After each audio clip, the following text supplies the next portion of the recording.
नमस्कार, खबरों की शुरुआत करते हैं आज की बड़ी खबर के साथ। मैं हूं आनंद पाठक और आप देख रहे हैं 3D न्यूज नेटवर्क। संघ प्रदेश दादरा नगर हवेली लोकसभा सीट के लिए भाजपा ने क्षेत्र की वर्तमान सांसद और शिवसेना के उद्धव ठाकरे समूह की कलाबेन डेलकर को टिकट दिया है। हालांकि उनके औपचारिक रूप से भाजपा में शामिल होने से पहले ही उन्हें उम्मीदवार घोषित कर दिया गया था। आज कलाबेन डेलकर और उनके बेटे अभिनव डेलकर कई समर्थकों के साथ भाजपा में शामिल हो गए। कलाबेन और उनके बेटे अभिनव के साथ साथ उनसे जुड़े कई कार्यकर्ताओं और भाजपा नेताओं ने पार्टी में स्वागत किया। सिलवास स्थित अटल भवन में भाजपा प्रभारी प्रवणेश मोदी और प्रदेश अध्यक्ष दीपेश टंडेल और पूर्व सांसद नट्टू भाई पटेल सहित बड़ी संख्या में भाजपा के प्रदेश संगठन के पदाधिकारी और कार्यकर्तागण मौजूद रहे। भाजपा में शामिल होने से पहले ही कलाबेन और उनके समर्थक एक विशाल रैली के रूप में शक्ति प्रदर्शन करते हुए भाजपा के राज्य कार्यालय पहुंचे। महत्वपूर्ण बात यह है कि कलाबेन डेलकर उद्धव ठाकरे समूह से शिवसेना सांसद है और जबकि उनके बेटे अभिनव डेलकर दादरा नगर हवेली शिवसेना के प्रदेश अध्यक्ष थे। हालांकि उन्होंने आज शिवसेना को अलविदा कह दिया और औपचारिक रूप से भाजपा में प्रवेश कर गए। उनके प्रवेश के साथ ही दादरा नगर हवेली और शिवसेना के सभी पदाधिकारी और जिला एवं ग्राम पंचायत के सभी पदाधिकारी भी बीजेपी में शामिल हो गए हैं। इस तरह पूरी शिवसेना के भाजपा में विलय हो गया है और दादरा नगर हवेली में शिवसेना का अस्तित्व समाप्त हो गया है। कलाबेन के स्वागत के लिए अटल भवन में एक भव्य कार्यक्रम का आयोजन किया गया, जिसमें इस मौके पर कलाबेन डेलकर और उनके बेटे अभिनव डेलकर ने बीजेपी का दामन थामा और कहा कि वो अब से बीजेपी संगठन के साथ मिलजुल कर चुनाव प्रचार करेंगे और बीजेपी नेता भी नए सहयोगियों के साथ शामिल हुए। नेतृत्व हिंदुस्तानना यशस्वी वडाप्रधान विश्वना नेता आदरणीय श्री नरेंद्रभाई मोदी साहेब, हिंदुस्तानना यशस्वी गृहमंत्री आदरणीय श्री अमित भाई शाह साहेब, भारतीय जनता पार्टीना राष्ट्रीय अध्यक्ष आदरणीय श्री जेपी नड्डा साहेब, भारतीय जनता पार्टीना राष्ट्रीय संगठन महामंत्री आदरणीय श्री संतोष जी અને સમગ્ર પાર્લામેન્ટરી બોર્ડ દ્વારા ભારતીય જનતા પાર્ટીના દાદરા નગર હવેલીના લોકસભાના 2024ની ચૂંટણીના ઉમેદવાર શ્રીમતી કલાબેન ડેલકરને જે રીતે પસંદગી કરવામાં આવી છે બદલ શિક્ષક નેતાગણનો ખૂબ ખૂબ હૃદયથી આભાર માનું છું અને એમને વંદન અને અભિનંદન કરું છું। આજે ભારતીય જનતા પાર્ટી દાદરા નગર હવેલી અને આ પ્રદેશના મુખ્ય કાર્યાલયમાં આજથી શુભારંભ કલાબેન ડેલકરનો પ્રત્યેક લોકોને મળવાનો થઈ રહ્યો છે। આજે અહીંયા તમામ કાર્યકર્તાઓને પ્રેરણા મળે, બધા જ કાર્યકર્તા બધી શક્તિ એક થાય, બૂથ મંડળ અને જિલ્લો આ તમામમાં ભારતીય જનતા પાર્ટીની તમામ શક્તિ એક થઈને કામ કરીને પ્રત્યેક બૂથ જીતવાનું આયોજન કરવામાં આવ્યું છે। આ સાથે આજે આપણી વચ્ચે પૂર્વ નગરપાલિકાના પ્રમુખ શ્રી કમલેશભાઈ પટેલ જોડાયા છે, પૂર્વ જિલ્લા પંચાયતના પ્રમુખ શ્રી રમણભાઈ કાકવા જોડાયા છે, હાલના નગરપાલિકાના કાઉન્સિલર 6 લોકો જોડાયા છે, હાલના જિલ્લા પંચાયતના સદસ્ય 2 લોકો જોડાયા છે, હાલના 11 સરપંચ જોડાયા છે, હાલના ઉપસરપંચ 16ની સંખ્યામાં જોડાયા છે, હાલના ગ્રામ પંચાયતના સદસ્ય 135 લોકો જોડાયા છે, પૂર્વ પંચાયતના સભ્ય 10 લોકો જોડાયા છે, પૂર્વ નગરપાલિકાના કાઉન્સિલર 5 લોકો જોડાયા છે, પૂર્વ સરપંચ અને પૂર્વ ડેપ્યુટી સરપંચ 20 લોકો જોડાયા છે। અનેક અગ્રણી અને વેપારીઓ ભારતીય જનતા પાર્ટીમાં જે જોડાયા છે તેમને પણ અમે સ્વાગત કરીએ છીએ, એમને પણ વેલકમ કરીએ છીએ। આવનારા દિવસોમાં આ વિસ્તારમાં સામે પક્ષનું પ્રતિપક્ષનું ડિપોઝિટ જાય આ પ્રકારનું ભારતીય જનતા પાર્ટીનો પ્રત્યેક કાર્યકર્તા થન કરી રહ્યો છે અને એક ટીમ રહીને આ પ્રદેશમાં ભારતીય જનતા પાર્ટીની વિચારધારા અને ભારતીય જનતા પાર્ટી પોતે એસ્ટાબ્લિશ થાય એવો મને પ્રબળ વિશ્વાસ છે। સૌપ્રથમ પૂર્ણેશભાઈ, આજે આપણે એક વાત કરી કે બે અલગ અલગ કલ્ચર આજે એક મંચ પર ભેગું થયું છે, તો કઈ રીતની રણનીતિ રહેશે? અત્યારે ભારતીય જનતા પાર્ટીનો ખેસ પહેર્યો છે, તમામ લોકો ભારતીય જનતા પાર્ટીમાં વિચારધારામાં આવી ગયા છે। હવે જે પણ શક્તિ બધી હતી એ બધી એક શક્તિ મોદી સરકારમાં આદરણીય નરેન્દ્રભાઈ મોદી સાહેબના નેતૃત્વમાં અબ કી બાર 400 પાર, એક બાર ફિર મોદી સરકાર અને સાથે સાથે मैं हूं मोदी का परिवार આ ભાવના સાથે પ્રત્યેક કાર્યકર્તા એક શક્તિરૂપ બનીને આખા પ્રદેશની અંદર આજે તમામ લોકો ભારતીય જનતા પાર્ટીના કામે લાગવાના છે.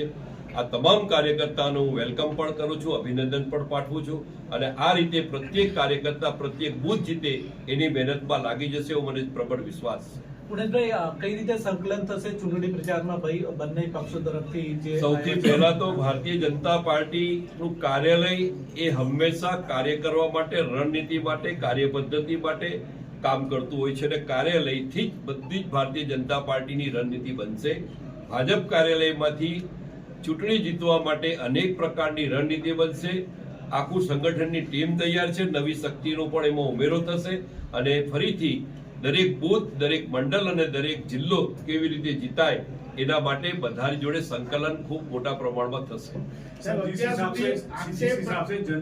केंद्र शासित प्रदेश में दादरा नगर हवेली एवं दमन में लालू भाई को जो टिकट दी गई है, उसमें आने वाले समय में कितने मार्जिन के साथ ये दोनों सीट निकाल सकती है और क्या ये कलाबेन के आने से कितना फायदा हो सकता है? देखिए, दोनों બંને પ્રદેશમાં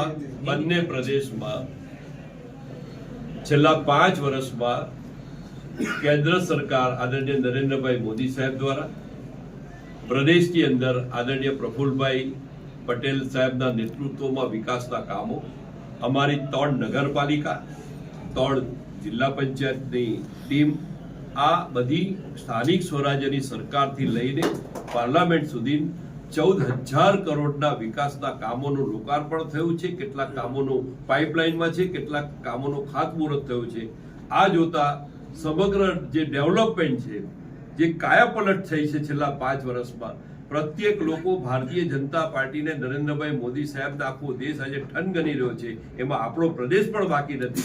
લોકોની વિચારધારા મોદી સાહેબ જોડે બદલાતા 5 વર્ષ પહેલાનો જે રેશિયો હતો એના કરતાં પણ આ નવા 5 વર્ષમાં જે પ્રમાણે અનેક આપણે કામો કર્યા છે. રામ જન્મભૂમિ મંદિરનો પ્રકલ્પ હોય, સર્જિકલ સ્ટ્રાઇક હોય, 370 હટાવવાનું કામ હોય, આ પ્રકારે વિકસિત ભારતનો 25 વર્ષનો જે રોડમેપ એમણે મૂક્યો છે, જેને કારણે પૂરેપૂરું જન સમર્થન આજે ભારતીય જનતા પાર્ટીની તરફેણમાં છે. भारतीय जनता पार्टी लालूभाई हो कि या कलाबेन हो, बन्ने ने भारे बहुमती विजेता प्राप्त थशे. सर, पार्टी इतना कॉन्फिडेंट है अपने विजय को लेकर के, लेकिन लगता है कि आप अपने उम्मीदवार को लेकर के, पार्टी नेता को उनके कॉन्फिडेंट नहीं है, इसलिए आप कल तक इस पे परिवारवाद से लेकर कई आरोप लगाते थे, आज उसी को आप अपनी पार्टी में लेकर टिकट दे रहे हैं. क्या कारण है कि आप अपने पार्टी जब लड़ती है ने, या तो जीतती है या सीखती है. पार्टी जब लड़ती है तो जब जीतती है, सीखती है. तो इसके हिसाब से भारतीय जनता पार्टी एक बहुत पूरे देश में आप देखो, आज कई गुजरात में बड़े बड़े दिग्गज नेता भी पार्टी छोड़ के आ रहे हैं. पूरे देश में जिस प्रकार से राम जन्मभूमि आंदोलन था, राम जन्म मंदिर का शिलान्यास था, तब भी पॉलिटिकल पार्टी प्रतिपक्ष के लोग मंदिर में नहीं गए. उनकी वजह से उनकी पार्टी के लोग उनकी पार्टी छोड़ रहे, लोग भाजपा में मोदी साहब पे विश्वास कर रहे, अनेक लोग भाजपा में आ रहे. तो भारतीय जनता पार्टी का जो शीर्षक नेतृत्वगण है, उनका जो प्रिविलेज है, उनके बारे में हम लोग कभी बता सकते नहीं.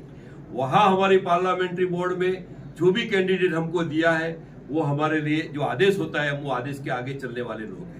સાહેબ, વાત તો 100% સાચી, પણ અત્યાર સુધી પ્રતિસ્પર્ધી તરીકે લડતા આવ્યા હતા મતદારોમાં, એના માટે થઈને જે આક્રોશ ઠાલવતા હતા, હવે ભેગા મળીને મતદારો પાસે કઈ રીતે જશો? મતદારો ભારતીય જનતા પાર્ટીના, મોદી સાહેબના આજે ચહેરો આખા દેશમાં મોદી સાહેબનો છે. પ્રત્યેક બેઠક ઉપર ભારતીય જનતા પાર્ટીનું કમળ નિશાન છે અને એટલા માટે આપણે જોઈ શકીએ છીએ કે દરેક સીટ ઉપર ભારતીય જનતા પાર્ટીનું જે મોદી સાહેબનો હાથ મજબૂત કરવા લોકો મત આપી રહ્યા છે. અને એટલા માટે ભારતીય જનતા પાર્ટીના સમર્થનમાં આખો દેશ જ્યારે આવી ચડ્યું, ત્યારે આ પ્રકારનો પ્રશ્ન અત્યારે અસ્થાને હોય. માત્ર ને માત્ર ભારતીય જનતા પાર્ટીની જે નીતિ રીતિ જે છે, જે રાષ્ટ્રવાદ છે, જે કરેલા કામો છે, આવનારા વર્ષમાં 400 ને પાર કરીને જે બદલાવ લાવવા માંગે છે, વિશ્વની અંદર હિન્દુસ્તાનને વિકસિત કરવા માંગે છે, ફરીથી વિશ્વગુરુ બનાવવા માંગે છે, આ પ્રમાણે લોકો આજે ભારતીય जनता પાર્ટીની જોડે જોડાઈ ગયા છે. मेरा एक क्वेश्चन ये था कि आने वाले उद्योग को आगे बढ़ाने के लिए एक अच्छी स्कीम थी, क्या आने वाले वक्त में 400 पार करने के बाद में क्या ये योजना आप आगे जाके लागू करेंगे? देखो, विकसित भारत का जो पूरा दायरा है वो बहुत बड़ा है. वो व्यक्ति का विकास की बात है, किसी वर्ग के विकास की बात है और विस्तार के विकास की बात है। ये तीनों का संतुलन है। व्यक्ति यानी 140 करोड़ लोगों का किस तरह डेवलपमेंट हो, विकास हो, उनकी समृद्धि, उनका जीवन कितना बेहतर बना सके। दूसरी बात जो है सामाजिक व्यवसायिक वर्ग, वो सभी वर्गों को किस तरह बढ़ावा मिले, किस तरह उसको प्रमोशन मिले, किस तरह वो अपनी इंडस्ट्री आगे बढ़ाए, चाहे वो कृषि के क्षेत्र में हो, चाहे उद्योग के क्षेत्र में हो, चाहे वो असंगठित कामदार के क्षेत्र में हो, जो भी क्षेत्र में सबका डेवलपमेंट, सबका विकसित भारत के अंदर बहुत बड़ा दायरा है, उसमें ये भी समावेश होगा। साथ साथ विस्तार यानी हिंदुस्तान का हर कोना, नॉर्थ ईस्ट से लेकर दादरा हवेली तक, जम्मू कश्मीर यूनियन टेरिटरी से लेकर रामेश्वर तक, हर एक विस्तार में भी आप डेवलपमेंट आज देख सकते हो। पहले कितने एयरपोर्ट थे, आज डबल एयरपोर्ट हो गए। आपका 60 साल का एयरपोर्ट, हमारा 10 साल का एयरपोर्ट। आज वनडे पहले फास्ट ट्रेनें चलने कितनी थी, आज जो हम कर रहे हैं फास्ट ट्रेन चला रहे हैं। आज वंदे भारत पूरे भारत में प्रस्तावित हो गया है, कितनी ट्रेन का आयोजन है, कितना चालू हो गया कामकाज। और सबसे बड़ी बात तो यह है कि हर एक शहर में मेट्रो ट्रेन का कामकाज कहाँ शुरू हो गया है, कभी पाइपलाइन में और आने वाले दिन में बढ़ेगा। हमारा जी कल्पना है कि जिस तरह शहर को जो लाभ मिलता है, शहर को जो साधन सुविधा मिलता है, वही साधन सुविधा हमारा विलेज को भी मिले। इस तरह पूरा विस्तार का विकसित भारत का दायरा में आपका पूरा प्रश्न का जवाब है। पुलिस भाई, दादरा में वर्तमान में कुछ चुनौतियां भी है, सड़क, बिजली, पानी, शिक्षा, स्वास्थ्य, कुछ ऐसी समस्या है जिससे मतदाता को उसके ऊपर प्रभाव पड़ेगा। उन्हें किस तरह से आप संतुष्ट करना चाहेंगे और किस तरह से उनको आश्वासन देना? देखिए, हमारा प्रशासक बिल्कुल इसमें अलर्ट है। प्रशासन तंत्र पूरी तरह से, पहले क्या था, पहले इतने रोड थे, इतने चौड़े रोड थे। आज 37 किलोमीटर पर डे हिंदुस्तान में हमारी सरकार, मोदी सरकार रोड बना रही है। अगर हमें विकसित करना है तो सभी तरह से हमको नए रास्ते भी बनाना होगा, नई ट्रेनें भी चालू करनी होगी, नई मेट्रो भी लाने होगी, नए एयरपोर्ट भी बनाने होगा, नए डोमेस्टिक भी बनाने होगा। जो पाइपलाइन में काम है उसको समस्या में मत जोड़िए, वो काम 4-6 महीने में खत्म हो जाएगा, वापिस हमारे लिए अनेक सालों की सुविधा हो जाएगी। आप ओवरब्रिज कितने बने हैं वो भी देख सकते हो। तो यानी हमारी कल्पना जो है कि हम शक्तिशाली हमारे हर एक विलेज को बनाए, इसी दिशा में आगे बढ़ रहे हैं। पिछले 5 सालों में सड़क जो है सिलवासा की नहीं बनी और आप कह रहे हैं कि देश जो है प्रति दिन जो है रोड सड़कें जो है लंबी बना रही है। 37 किलोमीटर नया रोड बना रही है पर डे। देखिए, गुजरात का मुझे आरएनबी का बहुत बड़ा तजुर्बा है। आरएनबी में हम अपने नेशनल लेवल के जो रोड है, जो स्टेट लेवल के रोड है, जो पंचायत लेवल के रोड है, हर एक रोड जब आप प्रवेश करते हो गुजरात में तो पता चल जाता है। इसी तरह यहाँ पे जो काम चालू है, यदि कोई एकाध रोड किसी टेक्निकल वजह से या तो किसी इजारादार के वजह से ऐसा होता है कभी कभी, तो उसको अपवाद में पूरा सिस्टम को मत जोड़िए। कोई एकाध रोड के लिए पूरी सिस्टम को जोड़ना ठीक भी नहीं है। ભારતીય જનતા પાર્ટીમાં આપણે પ્રવેશ કર્યો છે અને સ્વાગત કરવામાં આવ્યું છે, શું કહેશો અને કેવી રણનીતિ સાથે પ્રજા પાસે જશો? બેન, આભાર જોઈએ.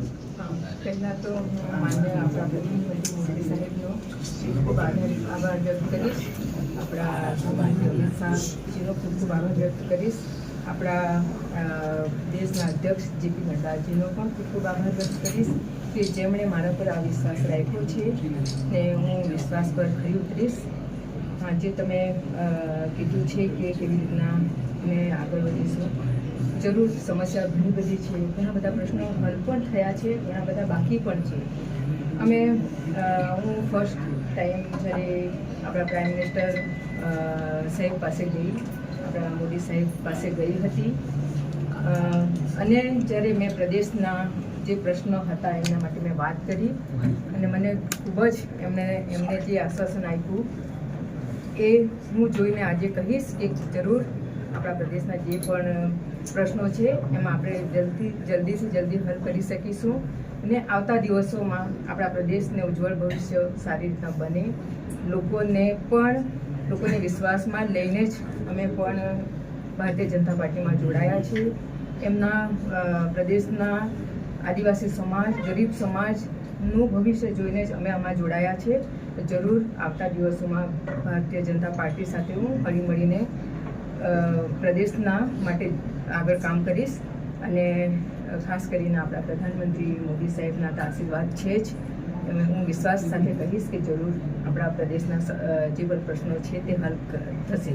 मैडम, बीजेपी पर प्रेशर पॉलिटिक्स का भी आरोप लगता है और आज आप उसी पार्टी में शामिल हो रहे हैं जिस पार्टी द्वारा नीति प्रशासक के खिलाफ आपने बड़ा आंदोलन चालू एक बार किया था. ऐसा कुछ भी नहीं है. आज तो मैं बीजेपी की प्रत्याशी बनी हूँ, लेकिन जब मैं 4-5 महीने पहले मैं प्रधानमंत्री जी से मिली थी तब मुझे ये नहीं लगा था कि मेरे ऊपर प्रेशर है. मुझे सुना गया और मुझे आश्वासन भी दिया गया है, तो ऐसा कुछ नहीं है. सभी को आभार. Thank you. खूब धन्यवाद. सभी वोट जीत जाएंगे तो फिर उसका सामने वाले का कुछ नहीं है. तो रणनीति तो अभी आपको हम नहीं बता सकते. कोई भी रणनीति है वो बाद में चुनाव के बाद पता चलती है कि कौन सी रणनीति रखी. तो इस बार व्यवस्थित सोची समझी एक रणनीति बनाई जाएगी.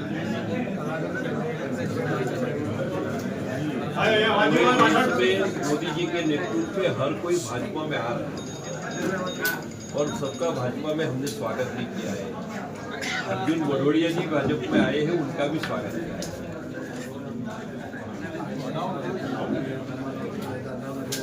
देखो, दोनों लोकसभा में हम पूरी ताकत से हमारा संगठन भारतीय जनता पार्टी के प्रति कार्यकर्ता और जनता सभी मिलकर विकसित भारत के तहत आदरणीय मोदी जी का हाथ मजबूत करने के लिए सभी अपना योगदान देंगे.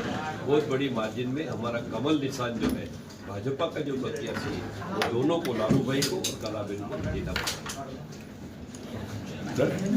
पार्टी के हमारे जो हिंदुस्तान के हमारे जो शीर्षक नेतृत्वगण है, आदरणीय प्रधानमंत्री जी नरेंद्र भाई मोदी साहब, आदरणीय गृहमंत्री श्री अमित भाई शाह साहब, आदरणीय हमारे राष्ट्रीय अध्यक्ष जेपी नड्डा साहब, आदरणीय संगठन महामंत्री संतोष जी साहब, सभी लोगों ने शीर्षक पार्लियामेंट्री बोर्ड ने जो हमको ये हमारे दोनों प्रत्याशी का जो पसंद की, दादरा नगर हवेली से कलाबेन देलकर और D1 से लालू भाई पटेल, तो दोनों प्रत्याशी भारी बहुमत से जीतने वाले.